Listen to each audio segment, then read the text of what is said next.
Hello and welcome back to Sint, S-I-N-T, Studies in the New Testament with Seamus. I am your host, as always, Seamus. That's me. My name is Seamus. In case you didn't know, did I mention my name was Seamus? I have been gone a while, and to my devoted listeners, thank you so very much for your patience. Many of you may know I had an accident while I was away doing military duty and had my hand crushed, unfortunately. And it was pretty bad. The healing process is long going, and so this is actually the first episode that I will be recording after the injury.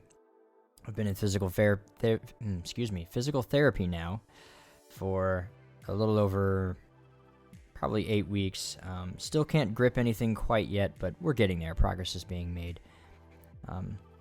So anyway, that's where I've been. And life has been hectic ever since that. Learning to become left-handed is an interesting change to my life. So, however, we're back. So, we will pick up right where we left off. Thank you for enduring with me while I rant about my hand. We left off at the end of chapter 1, and so we will be beginning with the first verse of chapter 2. Once again, I will be reading from the TLV Tree of Life version of the scriptures. And so, if you're just joining us, or you're only here to hear this particular chapter, my translation reads a little differently. So, we will just begin reading. Chapter 2, verse 1. When he returned to Capernaum, after some days, it was heard that he was at the house. So many were gathered that there was no longer room for them even outside the door. He kept proclaiming the word to them. Some people became... I'm just not good at reading today. Excuse me. Some people came bringing to him a paralyzed man, carried by 4 men. When they could not get near Yeshua because of the crowd, they removed the roof where he was. After digging through, they lowered the mat on which the paralyzed man was laying. Yeshua, seeing their faith, said to the paralyzed man, "Son, your sins are forgiven." So, bear with me here. The humor is not lost. I can't imagine how interesting things may have seemed with a group of men digging through your roof just to get to you, and how awkward that must even be for the paralyzed man. Imagine if you were him in his shoes, or maybe no shoes because he doesn't need them. That was a terrible joke. I'm sorry. Forgive me. But if you were him, how you would feel with your 4 friends going through all this effort for you just to get close to this guy who's incredibly popular, it seems. And I want you to notice that, too, that Yeshua actually acknowledges this. He says, Yeshua, seeing their faith, said to the paralyzed man, "Son, your sins are forgiven." And that's interesting. It's not just the paralyzed man's faith. There's a collective faith being mentioned here, and it's not inconsequential that it's worded that way, in my opinion. That there's a collective effort.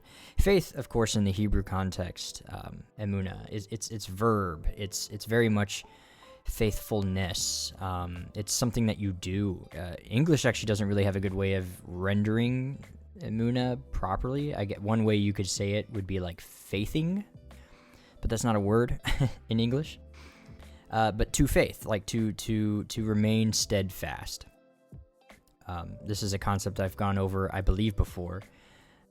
Faith is the same word being used when Moses is lifting his hands while the Israelites battle with the Amalekites. And it mentions that when his hands fall, the Israelites begin to lose. But while Moses' hands remained up, steadfast, or faith, emunah, it's the same word, then they were winning. And so there's this idea of enduring and steadfastness to faith. It's not just a belief system that you think about in your head and in your mind. It's definitely something that you live out and carry out, and it's evident by your actions in the Hebrew mindset. And obviously, you could say the same here. The evidence is in their actions of their faith. Going through all this trouble to dig through a man's roof. Now they owe him another roof. But the next part also gets a little interesting. Yeshua is going to bring in an argumentative style because of what he just said. Probably caused the crowd to murmur a little bit. So let's move on to to verse 6 of chapter 2. But some of the Torah scholars were sitting there, questioning in their hearts, "Why does this fellow speak like this? He blasphemes. Who can pardon sins but God alone?" And I'll pause here, and they're not wrong. Only God can pardon sins, especially sins that are heavenly sins, and that is so. There are different classes of sin in the Hebrew mind, and there's sins. For example, there's sins against your fellow, and that is something that you can absolutely forgive. You can forgive someone who sins against you, because that is against yourself. And then there are sins in the heavenly matters, right? That's you've sinned against nobody else. You've hurt no one else in any other way. So it's a sin only between you and God. Now, keeping in mind in the first century mindset, many ailments, sicknesses were attributed to sin in some way. Because not everything could be explained with modern medicine like we have today. And so there's an assumption, there's an underlying assumption here that this man is paralyzed because of some sort of sin. And nobody may even know what that is. And they're okay with not knowing what that is, possibly. And it could be something that he just inherited from his father. Like, there's another example elsewhere in the Bible where they bring a blind man to Yeshua and they ask, for why is this man blind? Is it for his own sins or for the sins of his father? So there's that underlying presupposition that sin is somehow connected with this ailment. And so, for him to say your sins are forgiven, this has something to do in the heavenly matters, and that would be something that only God could do, certainly. So they're not wrong here. So they're right in asking this question. It's very much, who does this man think he is? Immediately, Yeshua, knowing in his spirit, I'm starting in verse 8 now, that they were raising questions this way within themselves, he said to them, "Why are you questioning these things in your hearts?" All right, so we get this idea that Yeshua can definitely feel the room, that things must have gotten eerily awkward upon him saying that. Or he could maybe see the Torah scholars sitting in the back with their face in a very scolding-looking manner, or something. There's some sort of indicator, or he could just know. He could just instinctively know. Him most likely being a member of the Pharisee party himself, he may very well know that when he says that phrase, that they are going to bring that up in question, and so it might just be that he already has an idea that this is going to be brought up. I tend to side with that version of the argument, that he's within the culture. He's part of the Pharisee culture, so he knows that what he's saying is pretty provocative. So, why are you questioning these things in your hearts? Which is easier to say to the paralyzed man, "Your sins are forgiven," or to say, "Get up, take your mat, and walk"? Right, so I'll hit the pause button. Which would be easier to say to the man is essentially what he's saying. Your sins are forgiven, or get up and walk. Now, the reason I want to pause is because both of those things are not possible. Right? Only God can forgive sins, and only God could heal the man from his paralysis. So as far as humanity is concerned, or anybody else listening and watching, he is presented two impossibilities. Both are not possible. So this is where he shows his agency now. But verse 10, but so that you may know the Son of Man has authority to pardon sins on earth. he tells the paralyzed man, I tell you, get up, take your mat, and go home. So, pause again. So that you might know the Son of Man has authority to pardon sins on earth. So note, so Son of Man is actually a common Hebrew idiom. It basically just means human being. It's used of, I believe, Ezekiel, and it's also a apocalyptic figure in the book of Daniel.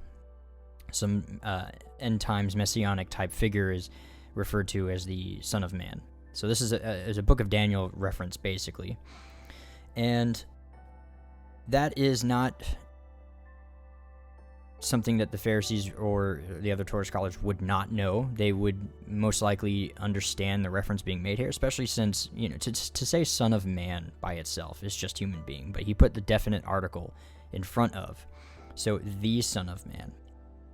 So it seems like he's referencing as himself to be this figure from Daniel, spoken of in Daniel. Now, he doesn't do this all the time. Sometimes he just uses the phrase the Son of Man, and he does mean just human beings. It depends entirely upon the context. In this particular context, though, he is referring to himself as the Son of Man. And then he tells the paralyzed man, I tell you, get up, take your mat, and go home. So remember, he presented two impossible choices. Two things that were an impossibility for any normal human being, right? To pardon heavenly sins and to heal a lifelong paralysis, which is presumed to be in connection with this sin, right? So if this man's sins are truly forgiven by God, right, and he's acting as God's agent here, then you should be able to see some sort of proof of that. So both are an impossibility. Both can only be done by God. And by telling the man to get up and take his mat and go home, that healing is obviously a miracle performed by heaven, by God, right? It's a heavenly mandate, so to speak. So that is a proof that he has been given the agency to forgive sins on earth as the Son of Man, by doing two things that are impossible, one that you can see, the other that you can't see. So these two things are very much connected, and that's why he chose to do it the way that he did. By doing the impossible, he proves that his statement, your sins are forgiven, is a true statement. And that's why he takes the avenue of approach that he did take. So at once the man gets up, he took his mat, he walked before them all, and they were astonished and glorified God, saying, we've never seen anything like this. Okay. So, in like Mark fashion, Mark likes to just jump from one small story to another, without a whole lot of formal transition. It's pretty common in Mark. It's a shorter gospel. It's much more concerned with preserving the sayings and the teachings and even the actions of Yeshua more than recording a timeline of history or even chronological order. It's not super. It doesn't consider that of grave importance in any way. This is a religious document, not necessarily a historical document. So, and by that I mean it is a document of history, but it's not a historical one. It doesn't claim to be a historical record, accurate timeline, as the events happened. It's not claiming to do that. It is just a preservation of the many things that Yeshua have done, and it does not even tell you that these are in order. It gives no indication of such. So it's just a religious document. It's as though someone took notes at a class and wrote down all the important things that he could remember from that class after the fact. And not everything is necessarily in order, but that doesn't matter. It's his study notes. It's not a chronology of the class. So we will move on. We will go on to verse 13. Again, Yeshua went out by the sea. The whole crowd kept coming to him, and he continued to teach them. As he was passing by, he saw Levi, the son of Alphaeus, sitting at the tax collector's booth. He said to him, "Follow me," and he got up and followed him. Once again, I believe I've mentioned here before that because it was very likely that Yeshua was an up-and-coming Pharisee, many people knew him. He was probably a popular figure by now already, a well-known person in the community, and people may have been searching to be one of his disciples so that they could hopefully get the same education that he got from him, and they would have been anticipating this. So it's not abnormal for Yeshua to just speak to a random person and say, "Follow me," and then that person drops everything he's doing to follow him. This is not some sort of miracle that would have happened out of context. It just like suddenly these guys are like, "I don't know who you are, but I'm okay," and that's not how it was. I'm not sure if I've covered that here on this podcast yet, but now you know. He very likely, after his graduation, everyone would have been anticipating, hoping that he would ask them to be a disciple of his, and so that's why we see this sudden willingness to drop everything and go in to follow him. It's most likely because they knew him, they were already familiar with him, and they were probably hoping that he would ask them, and so they would jump at the opportunity if presented, and so we see that they do, which is good. It's very good for them. So I will move on, verse 15. Now it happens that Yeshua was reclining at the table in Levi's house. Pause 1 second. So he's eating with Levi, basically it looks like immediately, right? Probably within the same day. It's not uncommon to seal any kind of covenant with a meal in the first century. So it's, when you reach out and create a new disciple, it is customary to have a meal with that disciple and treat it like a covenant obligation. You would seal the deal over a meal. There's a lot of alliteration there. And that's not uncommon. And so what we see is basically nothing out of the ordinary. Levi seems to accept his call for discipleship and probably offered to host the meal for his newfound rabbi, so that they could, maybe talk to the family more, or just celebrate the fact that he was selected to be one of the disciples. He's probably very much looking forward to his future, learning under a popular rabbi. So I will move on. And many tax collectors and sinners were reclining with Yeshua and his disciples, for there were many, and they were following him. When the Torah scholars of the Pharisees saw him eating with sinners and tax collectors, they began to say to his disciples, "With tax collectors and sinners he eats?" ? And when he heard this, Yeshua said to them, "Those who are healthy have no need for a doctor, but those who are sick do. I did not come to call the righteous, but the sinful." Okay, so this particular passage reminded me of a Talmudic passage, actually. I'd like to have it here, ready. Just 1 second as I open it up. Let's see. Yes, here it is. Okay, so this is from the Babylonian Talmud, Berachot 31a. So, some context. The Pharisees have strict tithing and purity standards, okay, forced into basically their exclusive membership, and they call this kind of fellowship, they call it a cheverim, which more or less means friends. The Pharisees referred to a fellow Pharisee who met their standards as a chever. So, in their mind, a tax collector is the opposite of a chever, right? So, Berachot 31 Alpha. If a chever became a tax collector, he is expelled from the cheverim. If he withdrew from being a tax collector, he is no longer received as a chever. They subsequently declared, if he withdrew, he is regarded like any other person. They heard that Rabbi Huna ben Chaya had become a tax collector. They sent him a message saying that he should keep his job, hence they excommunicated him. He went back to his former job and sent them a message saying, I have left the tax collecting job. Rabbi Yosef would not go to him, but Rabbah went to him. Rabbi Yosef said, "We have learned a former tax collector is not to be received as a chever." Rabbah replied, "We have learned a former tax collector is to be regarded like any other person." Okay. So I just wanted to read that to you to have some context behind the seriousness of eating with tax collectors, especially as a Pharisee, right? So there's a huge, huge stigma against it. So there's this last little footnote here.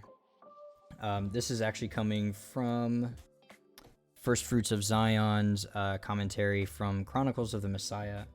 The chapter is called New Wineskins, page 377.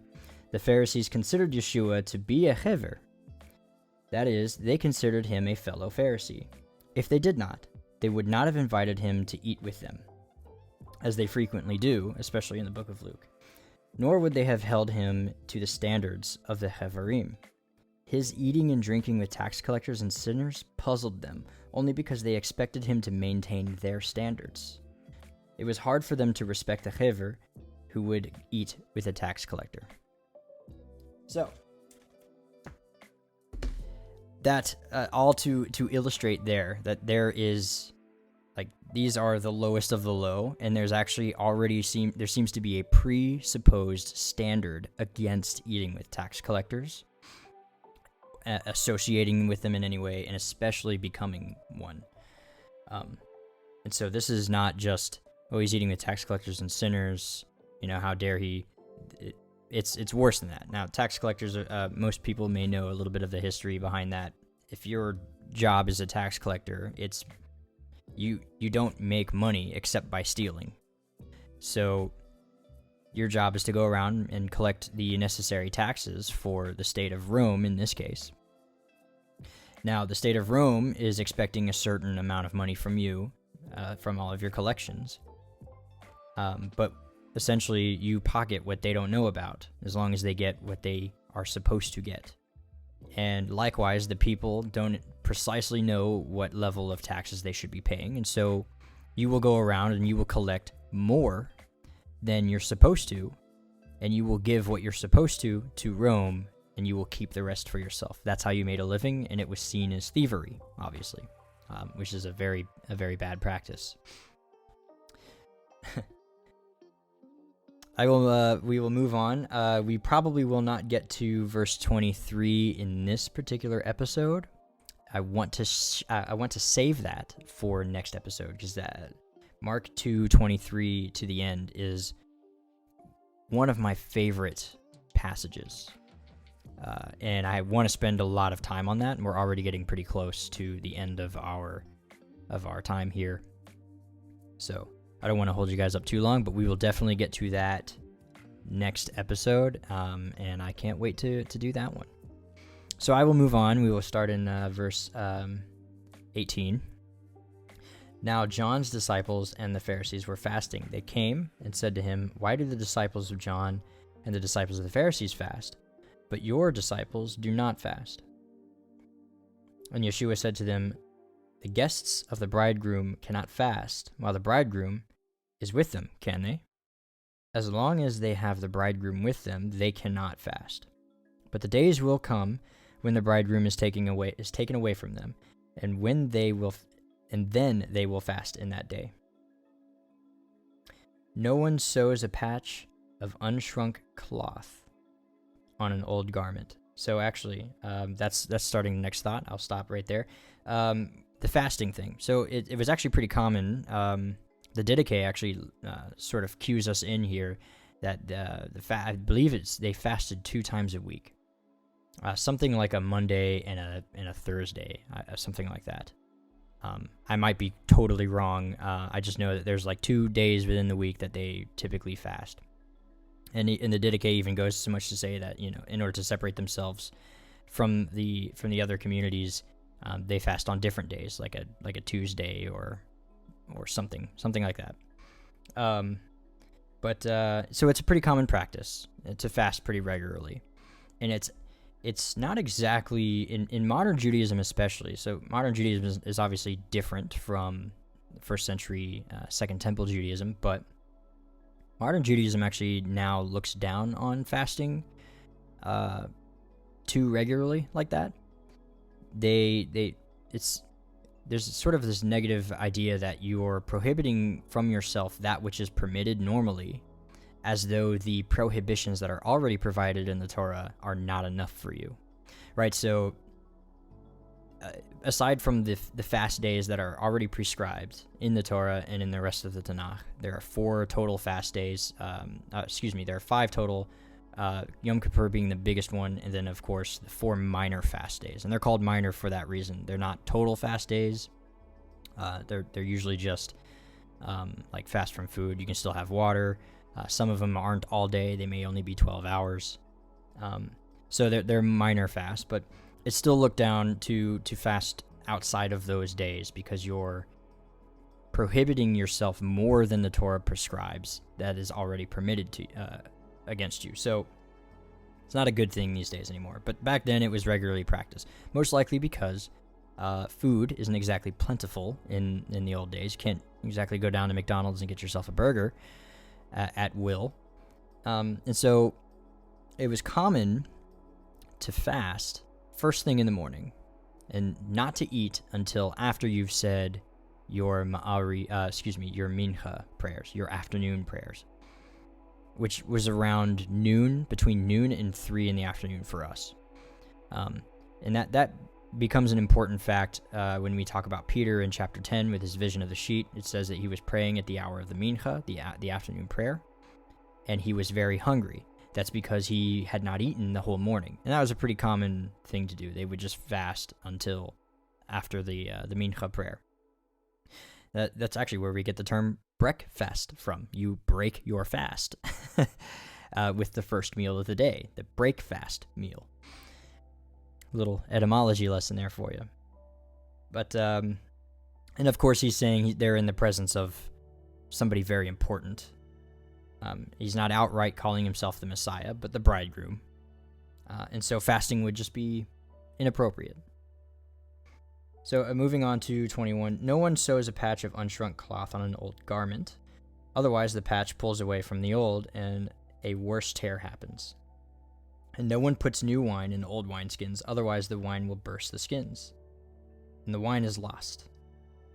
Also the skins. But one puts new wine into fresh wineskins. Okay. So, his disciples are the fresh wineskins, right? And I believe I have, let's see. Yeah, so I have a passage from Pirkei Avot. That's a book from the Mishnah. That has a very similar sort of flavor to this.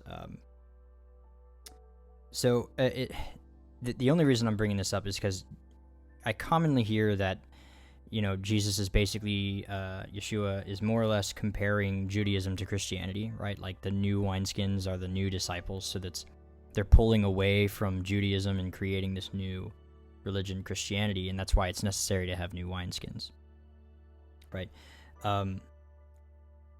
The Pirkei Avot will, I think, cast a better image of really what's trying to be conveyed here.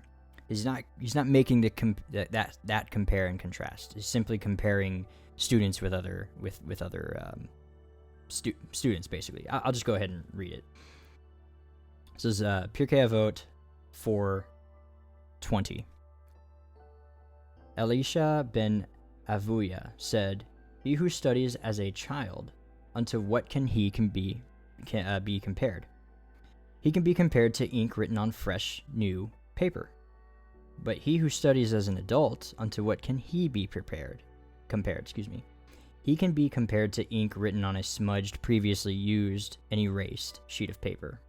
Rabbi Yossi ben Yehuda of the city of Babylon said, "He who learns from the young, that is, from a young age, unto what can he be compared? He can be compared to one who eats unripe grapes and drinks unfermented wine from his vat. Oh, excuse me. I read that wrong. He who learns from the young, right? He who learns from a child. He can be compared to one who eats unripe grapes and drinks unfermented wine from his vat. But he who learns from the old, unto what can he be compared? He can be compared to one who eats ripe grapes and drinks old wine. Rabbi Meir said, do not pay attention to the container, but pay attention to that which is in it. There is a new container full of old wine, and here is an old container which does not even contain new wine. Right, so there's actually sort of this crossover. I like to say all the time that Yeshua never really taught anything new, that he was really just repeating a certain side of the discussion, typically the more spiritual side of the discussion versus the more stringent or close-minded side of the discussion. But I found that interesting. I wanted to bring that into the discussion here. And in Pirkei Avot, the vessels for containing wine are not institutions, religious movements, or teachings. The vessels containing the wine are individual disciples. Right, so new wine, new wineskins. His disciples are both. They're young and they are new wineskins. So there's no mix match here, and that's kind of his point. Real quick, I can break it down to make it a little simpler. New wineskins, uneducated students. Old wineskins, educated students, right? Previously educated, an adult student. New wine, new teaching or interpretation. Old wine, a previously learned teaching or interpretation. Meaning, the overall meaning. New teaching requires previously uneducated students, right? Because otherwise it's like writing on already written on paper that you have to erase, and it's been smudged in the paper. It's not the same. It's not as fresh. So because previously educated students, especially learning as an adult, prefer the old ways, right? So they'll have a harder time making the necessary changes or adapting a new interpretation. And I use the word new relatively scarcely. I don't mean new as in brand new, like Jesus taught something profound and completely unheard of. More that, especially at this time during this particular religious climate, he is teaching that his teachings align more with that of Hillel, who has been previously expelled, more or less, from this timeline that we're dealing with currently. The dominating house of the school of thought is the school of Shammai, not the school of Hillel. And so there's a lot more of a strict, stringent, and even Gentile hatred that is prevalent in the modern teachings of the Pharisees currently in Jesus' time. And Jesus' own teachings line more with Hillel. And so there are very few Hillelite scholars in the area. And so he would have to basically start over, especially since the school of Shammai are more or less the direct enemies of the school of Hillel. It would be very difficult and probably not smart at all to try and pull a school of Shammai student and convert him to the school of Hillel. That he very well might revert back to his old ways after Yeshua has his death, burial, and resurrection. He may very well continue to teach in the Shammai way because that's what he knows. He knows that better than he does anything else. And 3 years with the Messiah is probably not enough time for him anyway to erase everything that he's probably spent his 20 years learning and have a total rethought in just 3 years. So that the wine and new wineskins and stuff is very much, he's trying to qualify his disciples here. Because they are uneducated. And that becomes important later on, especially when we get to why James, the brother of Jesus, becomes the council leader. That will be an important thing to keep in mind when we get there, because James was very likely trained as a Pharisee in the school of Hillel. And so he is qualified to step in that place as a leadership role and to continue the disciples' education in certain ways that he is able to. So that's what I got for you this episode. We will get to the last paragraph next week. I look forward to covering that particular passage. I very much like explaining that one. There's a lot there. And once again, everybody, thank you so very much for your patience. I know it's been a while since I've made a podcast, so once again, I apologize. But at the same time, I'm not super sorry because I did crush my hand and that was kind of bad. But thank you once again. I'm still in the healing process, so prayers are appreciated. I appreciate all your guys' support, your continued support, and your patience. And I hope this lesson has been a blessing to you, and I cannot wait to meet with you guys again next week. And so until next time, this has been Since Studies in the New Testament with Seamus. I have been your host, Seamus. My name is Seamus. Did I mention my name is Seamus? Have a good night.